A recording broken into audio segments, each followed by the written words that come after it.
want to show now is how to drill the hole in the tool handle after you've turned the tool handle for a tool, either one of mine or someone else's.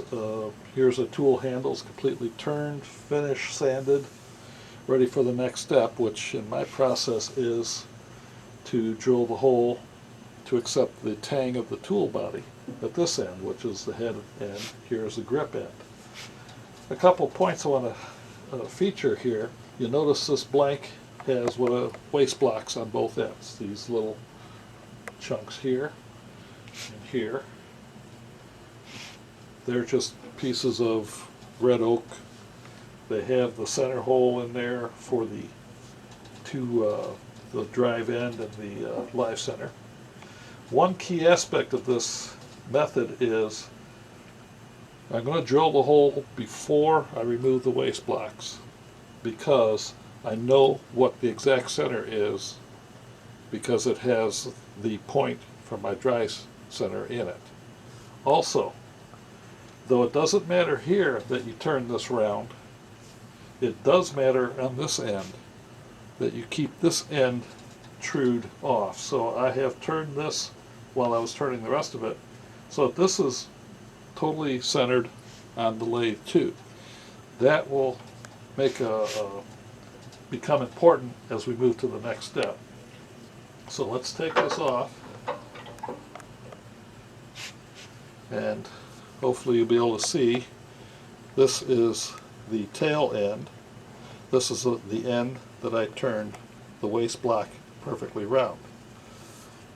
The head end, you can probably see that this is not perfectly trued to the center of the lathe, but we don't care. What we're concerned about is that little point right there. That is where we want the drill to go down, and we want that drill to go down very accurately. The way it gets held is I'm going to put a chuck on this end of the lathe, take this drive center out, put a chuck there, and I'm going to put the chuck from my drill on the tailstock. So let me do that and we'll move it in. Okay, now you can see that I've got a Nova chuck in my headstock and a drill chuck in the tailstock. I'm going to have to move the tailstock back a little ways. I already know that because we're going to have drills sticking out here, and that handle is as long as it was before. You notice I'm using the standard jaws on this Nova chuck. Where I'm going to grab it is at the center of these standard jaws. I found these grab a little better than taking the jaws right off and just using the shoes that are in there. So what I'm going to do,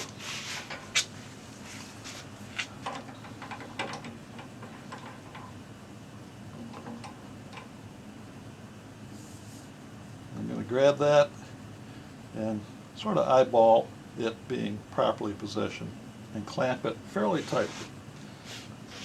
The next step now is to drill this.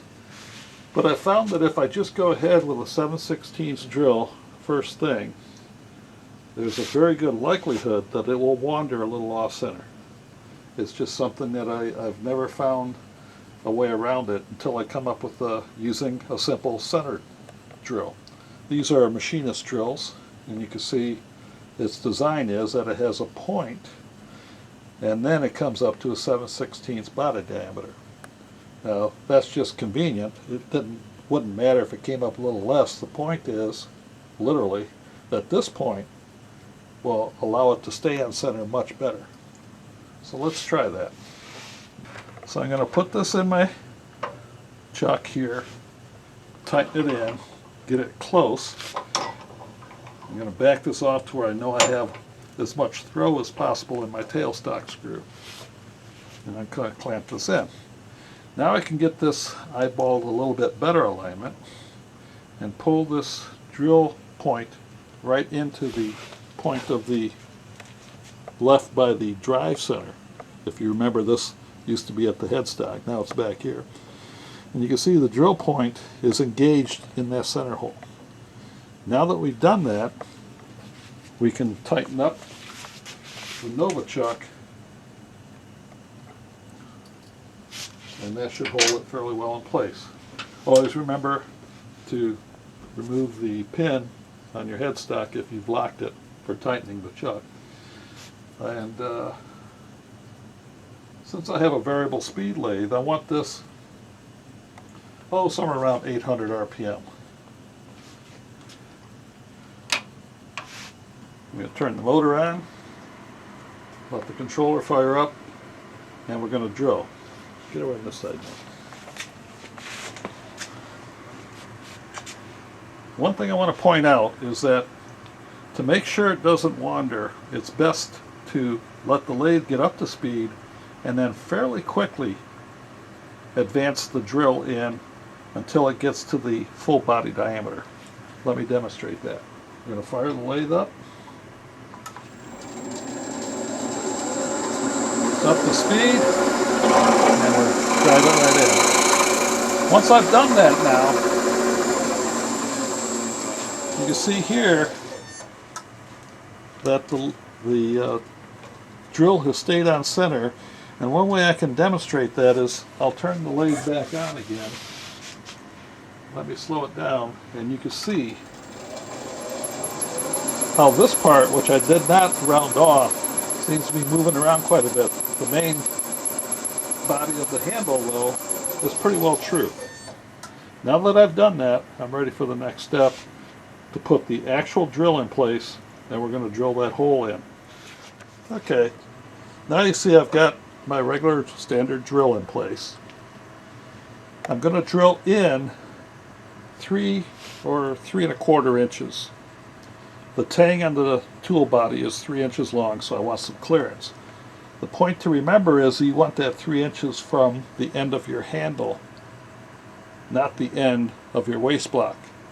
So you have to add this to whatever dimension you mark on your drill bit. I already know I've got to come up to about here, so I'm ready to go. I'm going to put the lathe up to, again, about 800 RPM, and we're going to drill this. Now, I've got this drill bit already engaged in the body diameter of that hole I first drilled with that center drill. So I know it's going to stay true. Here we go.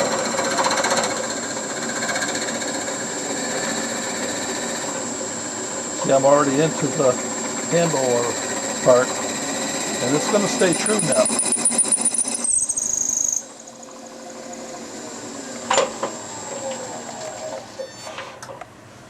Now we've got the hole drilled deep enough, we're ready to take it out for the next step. Okay, now that we have the hole drilled in the end of the handle, we just want to cut both of these waste blocks off. I use that V block here to hold this handle securely, and a bandsaw, and it should be a simple matter of cutting them off.